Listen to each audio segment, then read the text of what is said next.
Bien, para hablar de computación en la nube, tenemos que entender un poco el concepto de cómo funciona Internet. Para ello, pues simplemente basta con pensar en que nosotros nos hacemos de un host, de un dominio, y en este dominio nosotros adquirimos, por ejemplo, ¿no? Le ponemos un nombre, wicho.com, ¿no? Entonces, este nombre es el DNS, el Domain Name System. Este DNS lo que hace es que apunta a una IP, la cual agrega servidores de nombre. ¿Qué son los servidores de nombre? Son pequeños servidores que están conectados a el dominio, y cuando una persona hace una solicitud a nuestro dominio, pues apunta a esa dirección IP, lo que hace que pues pueda visitar nuestro sitio. Pero si nosotros subimos nuestro sitio y es demasiado pequeño, nosotros no necesitamos infraestructura tan grande. Es decir, dónde vive esta dirección IP, dónde reside físicamente. Para ello hay que imaginarnos cómo son estos servidores tan grandes, estos data centers, que únicamente son computadores dedicados, que tienen una arquitectura como la conocemos, simplemente no necesitan cuestiones gráficas para ser manejadas, ya que pues son específicamente para albergar las páginas web o sistemas web completos, etcétera. Si nosotros tenemos un sitio web demasiado pequeño que no tiene tantas solicitudes al día, pues obviamente no necesitamos una infraestructura tan grande. Hay servicios que podemos adquirir nosotros a través de comprar nosotros nuestra propia arquitectura, enviarlas a un lugar donde va a estar almacenado, donde van a mantener funcionando nuestro equipo, nuestro servidor, y pues obviamente te cobran la renta, te cobran el servicio que tienen ahí. Y pues también hay quienes tienen ya sus computadores y te los rentan. Eso es como se manejaba antes. Ahora lo que ahora se maneja pues es la nube, ¿no? ¿Por qué? Porque imaginemos que en este pequeño diagrama tenemos el dominio wicho.com, pero supongamos que con el tiempo nuestro sitio o mi sitio o nuestro sitio crece. Entonces es necesario en ocasiones aumentar el tamaño de servidor. Ya no voy a necesitar un servidor, a lo mejor voy a necesitar 4 servidores, ¿no? Porque ya comienzan a hacer las visitas muchísimas más. Entonces, para evitar que el sitio se caiga, pues necesito más. Pero obviamente yo no voy a pagar al mes lo de 4 servidores, porque pues obviamente siempre tenemos que pensar en reducir los costos. Si yo pago todo el mes los 4 servidores, suponiendo que la renta fuera al mes, pues obviamente perdería mucho dinero, porque no todo el tiempo se está utilizando esos 4 servidores. Quizá en ocasiones solo tenga miles de visitas a mi sitio, pero en ocasiones tenga cientos de miles de visitas, y es cuando se necesitan los 4 servidores. Basado en esto, en este concepto de elasticidad, de escalabilidad, de cómo los recursos se tienen que mover de acuerdo a las necesidades, estas tres empresas lo que hicieron fue pensar en la manera en que ellos podían reducir sus costos, porque ellos también perdían. Es decir, sitios como Amazon, como Google o empresas como Microsoft, en sus sitios se daban cuenta que no siempre necesitaban todos sus servidores al full, dando el máximo, porque obviamente se trata de optimizar recursos. Buscaron la manera entonces de cómo mejorar mantenían servidores trabajando, por lo cual estas tres empresas comienzan a trabajar en la nube de una manera en que ellos automatizan al día de hoy, literalmente automatizan la manera en que, por ejemplo, antes con el con el hosting en físico, tenías que tener en cuenta que en algún momento tu disco duro, tu RAM, tu unidad de procesamiento central en algún momento iba a fallar, en algún momento se iba a destrozar y a lo mejor ni siquiera sabías cuándo iba a suceder. No se podía predecir con exactitud. A lo mejor tu motherboard salía con defectos de fábrica y no sabías en qué momento iba a fallar. Entonces tenías que tener a personas ahí, o pagabas el servicio para que te las cambiaran. Entonces tenías que comprar más equipo, y eso a fin de cuentas es dinero. Entonces estos genios, estos gigantes como Amazon, Google y como Microsoft han sistematizado con Machine Learning, con inteligencia artificial, han automatizado la manera en que ellos pueden predecir en qué momento comienza a haber muchísimas más visitas a través de predicciones de Machine Learning. Por ejemplo, Google sabe en qué momento tiene más afluencia de usuarios y puede de esa manera, por ejemplo, Google tiene su servidor. Ese servidor, Google sabe en qué momento comienza a tener más visitas, cuando ya está al 90% de su capacidad de dar las visitas, las solicitudes que les hacen. Y entonces lo que hace es, voy a clonar ahora este sistema operativo, esta imagen la voy a clonar, y entonces cuando ya llegue al 95% de la capacidad, echo a andar el otro servidor, y solo entonces comienzan los recursos a trabajar a la par, quizá 3, 4 servidores, no sé, cientos, no lo sé, dependiendo de la necesidad, de la cantidad de personas que visiten estos sitios. Estos tres gigantes tienen propias tecnologías, obviamente brindan servicios, algunos muy parecidos, pero para hablar de cómo ellos trabajan, por ejemplo, Amazon Web Service, Amazon S3, Amazon empezó a trabajar y expandirse en la nube a través de la necesidad de darle soporte a la que hoy en día es la tienda en línea más grande en el mundo, que es Amazon. Entonces, a través de esto comienzan a brindar servicios en la nube. Amazon S3 es un esquema sobre el cual trabaja Amazon, en la manera en que almacena la información en la nube, y nosotros día a día nos topamos con ella. Hay ligas a las que nosotros accedemos que sin saberlo tienen esa estructura de Amazon S3.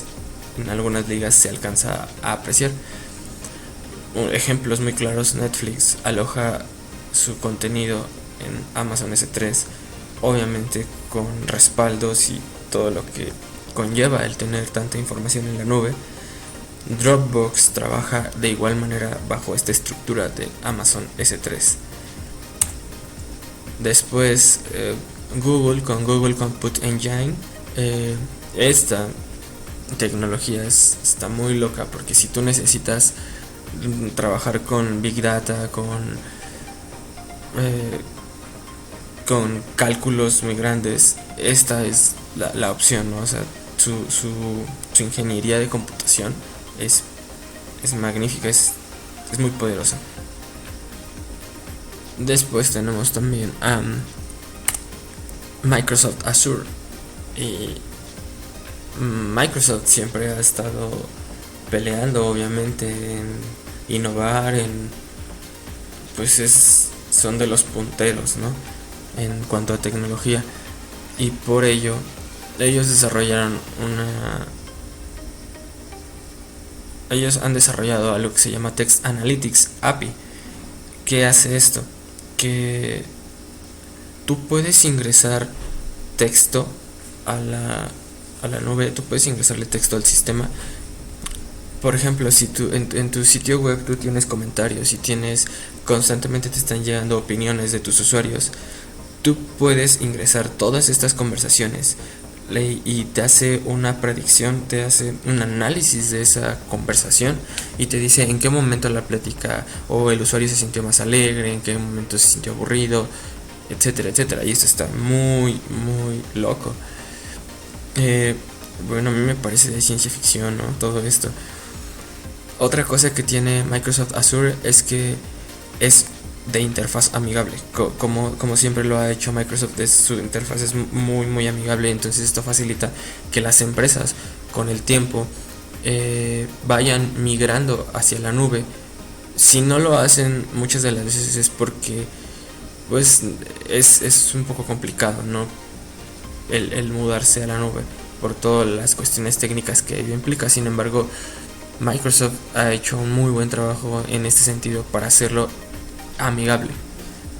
Dentro de cómo se estructura en la nube la información, es necesario entender un concepto que es llamado virtualización.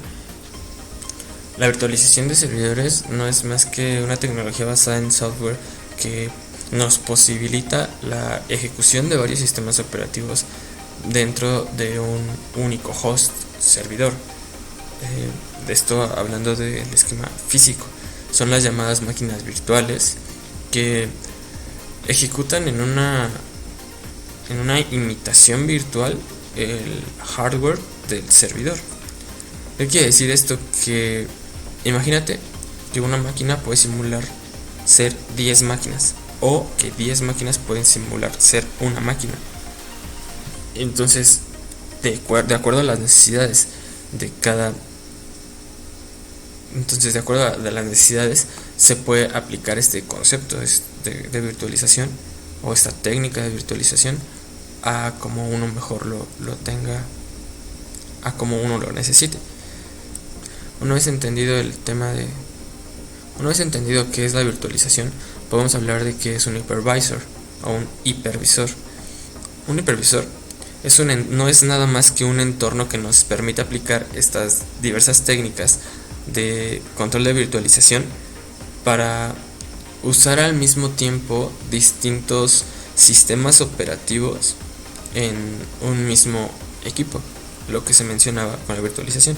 Es decir, un hipervisor es aquel que nos permite virtualizar. Podemos apreciar en esos pequeños esquemas que hay dos tipos de hipervisores. El uno, que es también llamado nativo, que es el que tenemos del lado izquierdo. Los de tipo 1, también conocidos como nativos, como podemos apreciar, tienen acceso directo al hardware. Las máquinas virtuales, así como el sistema operativo host, son totalmente independientes en este modelo. Así que un problema en un sistema no afectará a otro debido a su independencia de software. Contar con acceso a hardware ofrece mayor rendimiento y escalabilidad, aunque también puede traer problemas con los controladores. Y mientras que en el tipo 2 podemos darnos cuenta que, como se ve en el esquema, se ejecuta sobre un sistema operativo, también llamado hosted. Esto ofrece mayor compatibilidad de hardware. Por el contrario, la estabilidad y rendimiento son menores, ya que la carga es únicamente soportada por el sistema operativo. Y bien, tenemos aquí ejemplos de lo que es el tipo 1. Tenemos lo que es Microsoft Hyper-V. Tenemos también lo que es VMware ESXi. Tenemos también Citrix Sense Server, que son algunos de los ejemplos de lo que vendría siendo los hipervisores de tipo 1, mientras que de los hipervisores de tipo 2 tenemos Virtual PC de Microsoft, tenemos VMware Workstation, tenemos VirtualBox y hipervisores de tipo 2. Bien, a grandes rasgos, esto es lo que conlleva a la computación en la nube. Tiene muchas aplicaciones, y en una manera profesional de utilizar, por llamarlo de alguna manera profesional, de ya utilizar lo que es la computación en la nube, lo que más se recomienda es los hipervisores del tipo 1, que son nativos. Esto debido a que tiene mayor estabilidad, como se mencionaba, y esa es la manera en que se trabaja ya de manera profesional o empresarial. Mientras que si nosotros queremos hacer pruebas, o si queremos comenzar a trabajar con estas tecnologías, lo que más se recomienda es utilizarlas de tipo 2, obviamente porque trabajan sobre el sistema operativo. Esto en el nivel educativo pues es lo que se trabaja. De esta manera puedes tener, por ejemplo, en tu Windows puedes tener corriendo VMware Workstation, que te permite virtualizar a su vez VMware ESXi, que este ya es un hipervisor. este a su vez te permitirá montar un servidor, como puede ser Debian, como puede ser Ubuntu Server, como puede ser el sistema operativo para tu servidor que tú mejor tengas a bien.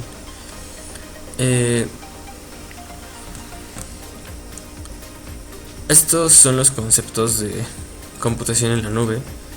Obviamente es un tema demasiado extenso que está en constante crecimiento, que está en constante crecimiento. La aplicación de la inteligencia artificial, de machine learning, hace que esto crezca a pasos agigantados. Si bien se ha de alguna manera monopolizado, por llamarlo de alguna manera, porque son unos gigantes las empresas que están detrás de estos servicios en la nube, como son los que mencionamos, pues también hay otros que te pueden brindar algún tipo de servicio que se adecue a tus necesidades. Computación en la nube la utilizamos día a día, desde el respaldo que realiza tu celular Android, desde el respaldo que se hace en la nube de tu celular con sistema operativo iOS, cuando vemos Netflix, cuando entramos a Facebook. A lo mejor nosotros no somos los que estamos administrando, nosotros somos los que estamos en la parte del lado del servidor, pero sí somos los que estamos del lado del usuario y entonces interactuamos con esto de computación en la nube. Y pues hasta aquí los conceptos de computación en la nube. Quizá falta muchísimo, pero no puedo hablar de lo que no conozco y es parte de lo que aprendí.